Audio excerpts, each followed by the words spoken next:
Kalingap Rab nakapagpasya na, mga love team matitigil na nga ba? At sino sa mga love team ang may iwan? Bago nito ay isang magandang araw po sa lahat, at sanay hindi nyo po makalimutan palagi ang mag-like at subscribe mga kalingap. Ayon mismo kay Kalingap Rab, ay maski siya ay hindi ligtas sa mga masasamang pananalita na kanyang nababasa, kaya isang desisyon ang sumagi sa kanyang isipan, at ito na nga ay kanya nang ginawa mga kalingap.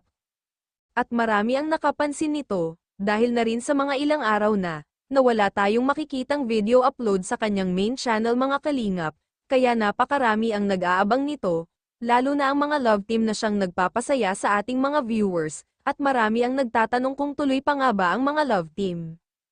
Alam natin na marami talaga ang napapasaya nito, ngunit kaakibat naman nito ay mayroon namang mga bashers na kung minsan ay hindi maiiwasan. Yun nga lang ay maski si Kalingap Rab na siyang gumawa nito, para maaliw ang mga manunood ay hindi pinatawad at nababash pa rin siya, at bagay sana na hindi ito nangyari sa kanya mga kalingap, kaya isang pas siya ang biglang naisip ni Kalingap Rab, nang sa ganon kahit sa ganitong paraan ay kanyang makalimutan ang mga problema, lalo na sa social media, at ang desisyon kayang ito ay may apektado.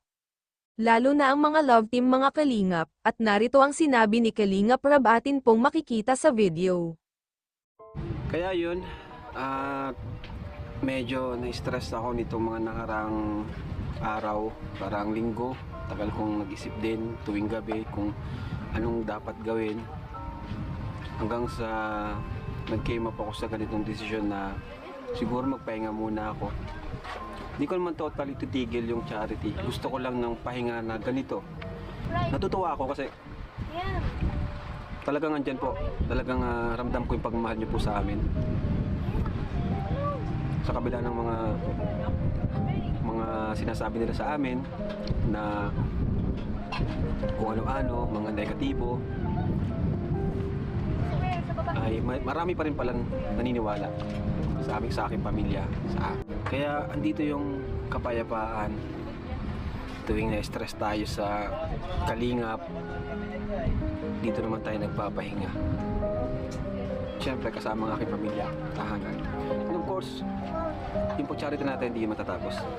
Babawasan lang ng konti kasi this time gusto ko naman mag-focus sa aking pamilya. Gusto ko makabawi sa kanila.